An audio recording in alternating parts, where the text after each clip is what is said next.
Hey everybody, I have a record here called Hate Me from Stacks727 featuring Hard Target. We're gonna go over songwriting, we're gonna go over using small techniques to make a record feel big, and we're also gonna go over some harmony work and how to use them correctly.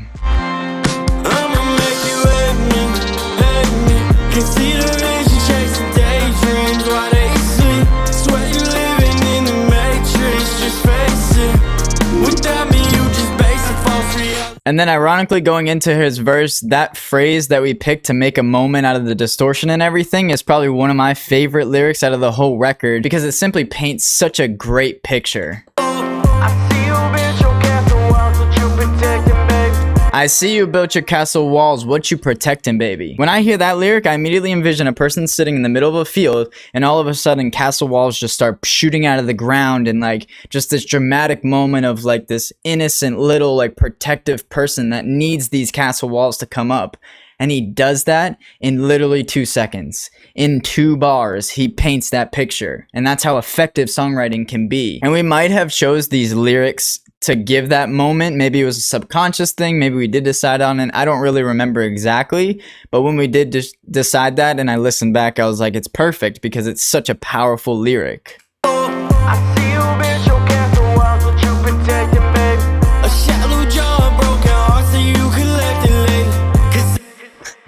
I mean, even the lyric afterwards.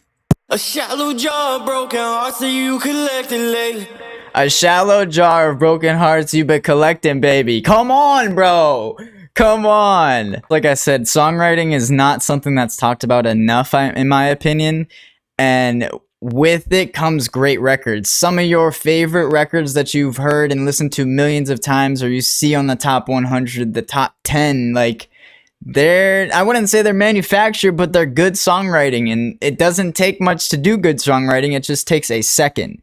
It takes a moment of like, how am I going to envision and picture this and put it across on a record? And what I mean by that from like an engineer's perspective is I didn't have to do a lot at all, to be honest. All I had to do was capture the sonics, make it sound great, like sonically, and then let them take it from there. Because at the end of the day, I didn't have to do much to make this record sound good. I just had to sonically make it pleasing. So with that being said, looking at the chorus, super simple. Lead vocals, low harmony and a high harmony, that's it.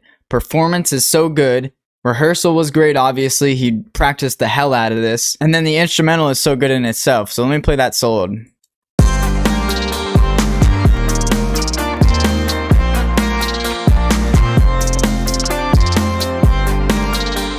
Jumping back to the songwriting tip real fast, playing the instrumental soloed, you hear those guitars, what do you hear? I'ma make you hate me, hate me. That's songwriting at its finest. He used a piece of the instrumental, which you could do in production anyways, but he used a piece of the instrumental to where if you hear the instrumental by itself, you hear Stack's song. Like, think about that for a second. When you're not even hearing his lyrics, but you hear the record one time and then you hear the instrumental, you're singing his lyrics to the instrumental because he played off of the guitar and that main melody.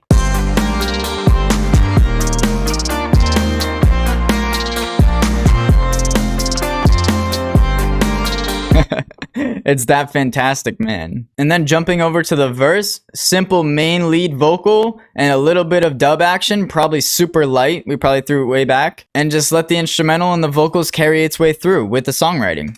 Hate me for everything I'm not, but thank me for everything you got. Heartstrings you done played them out. Had enough of playing games, playing solos now. Going back and forth, running around overlapping. I bet you wish I'm half the fool you fucking took me for.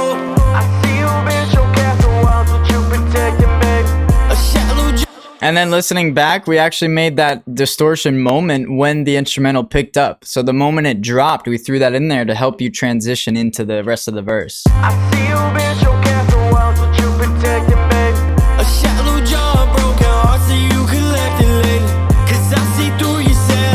So as you can see, as long as your ducks are in a row, man, and everyone's on the same page, things can fall together and line up so well that you don't even have to scramble your brain to figure out how to make this sound good. It just fell into place and it worked. And honestly, it's not like it was luck. It's talent and it's grind and it's hard work. You know, Stacks is an incredible artist. He's been at this for 10 plus years, just sharpening his craft. and he knows what he has, and it shows within his records. And then me as an engineer, you know, 10 plus into the engineering and just knowing what I'm capable of.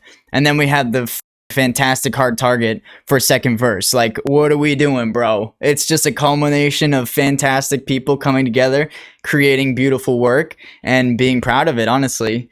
So with that being said, let's actually jump over to hard target's verse. So again, touching on the simplicity, hard target, lead vocal, dubs, call it a day. We did throw some delay throws in there, which actually I picked up from his reference record up top here. See, I don't understand why you don't call me anymore. Feels like I'm drowning on the shore. I can't help but feel like I'm sorry for the things I never said. But waves are always drifting me off course. Yeah, I see you moved on. And listen to his doubles. They're harmonies. He knew the tone to where it wasn't gonna clutter, but it was also going to enhance the record. Call me anymore. Feels like I'm drowning on the shore. I can't help but. And low-key, they're at that volume because that's what the reference was calling for. The way he mixed the vocals was in this direction.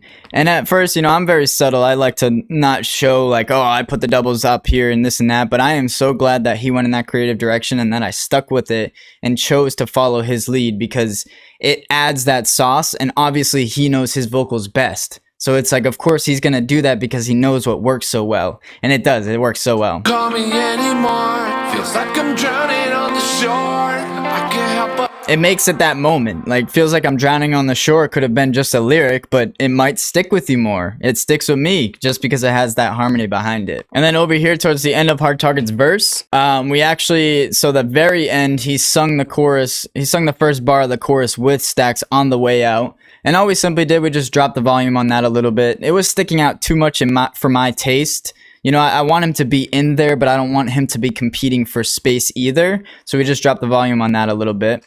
Now we can relate, 'cause I'ma make you hate me. Beautiful. Let me actually go ahead and mute those and play it without. Finally you and now we can relate. I'ma make you hate me. It feels like he's cut short. It feels like, I think we did try this when we were mixing it as well, or I did. I probably decided like, let's try it. And it just feels like, you know, that's the end of his verse and on to the next. But with this in there, it makes him feel connected to the record. It makes you feel like, oh, this is a true collaboration. He's still involved, even at the end of his verse. You and now we can relate, 'cause I'ma make you hate me.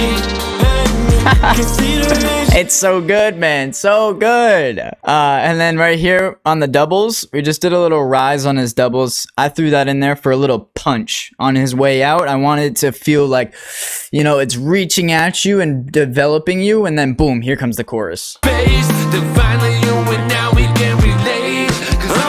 And just to iterate, that's on the doubles.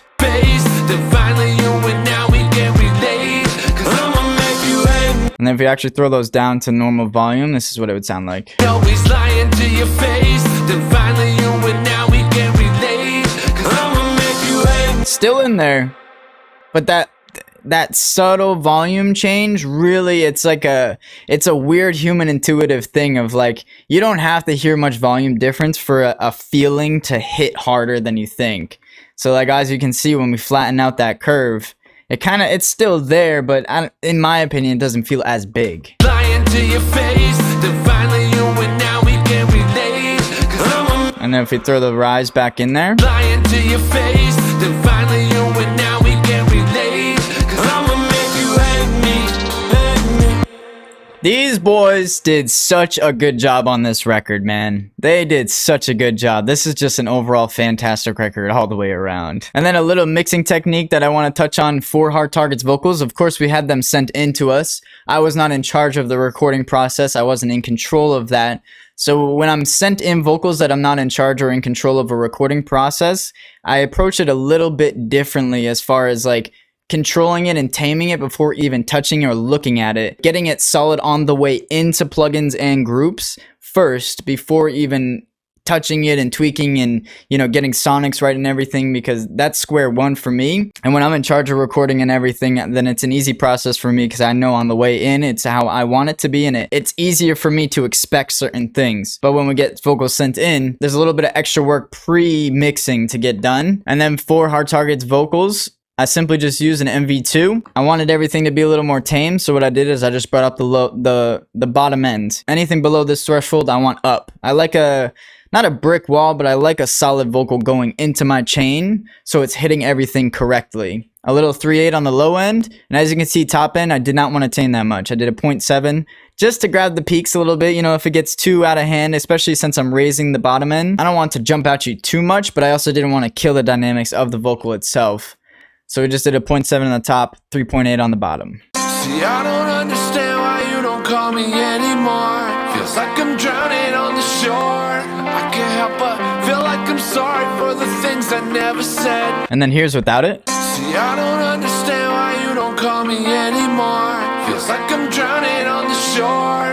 I can't help but feel like I'm sorry for the things I. It's super subtle, super subtle. You can really hear the dramaticness of it within this first double, but also the vocal following that. Sure, I can't help but. You can see he's dynamic as an artist. He knows how to use his vocals. It's fantastic. And you can hear that it gets a little lost in the mix. With the MV2, just pushes it a little bit. It gives it a little boost. It says, welcome to the party. You know, you're in here. Come on in. You don't want to lose anything in there. Thanks for watching, guys. I hope you enjoyed. I hope you picked up on some small techniques. Obviously, we're not going too in depth. We're not getting too technical. I'm waiting for responses and questions and all that to come in and show interest in all that stuff, and then we'll make future videos on that. But right now, we're just going over records and going over key moments and just how we got the overall vibe of everything. And as you can see in this record, simplicity was king. We didn't do too much. I didn't do too much as far as production value. I just made sure the songs were there, the songwriting was there. Thanks for watching, guys. I'll see you in the next one. I'ma make you hate me, hate me. Can see the vision chasing daydreams while they sleep. Swear you living in the matrix, just face it. Without me, you just basic false reality.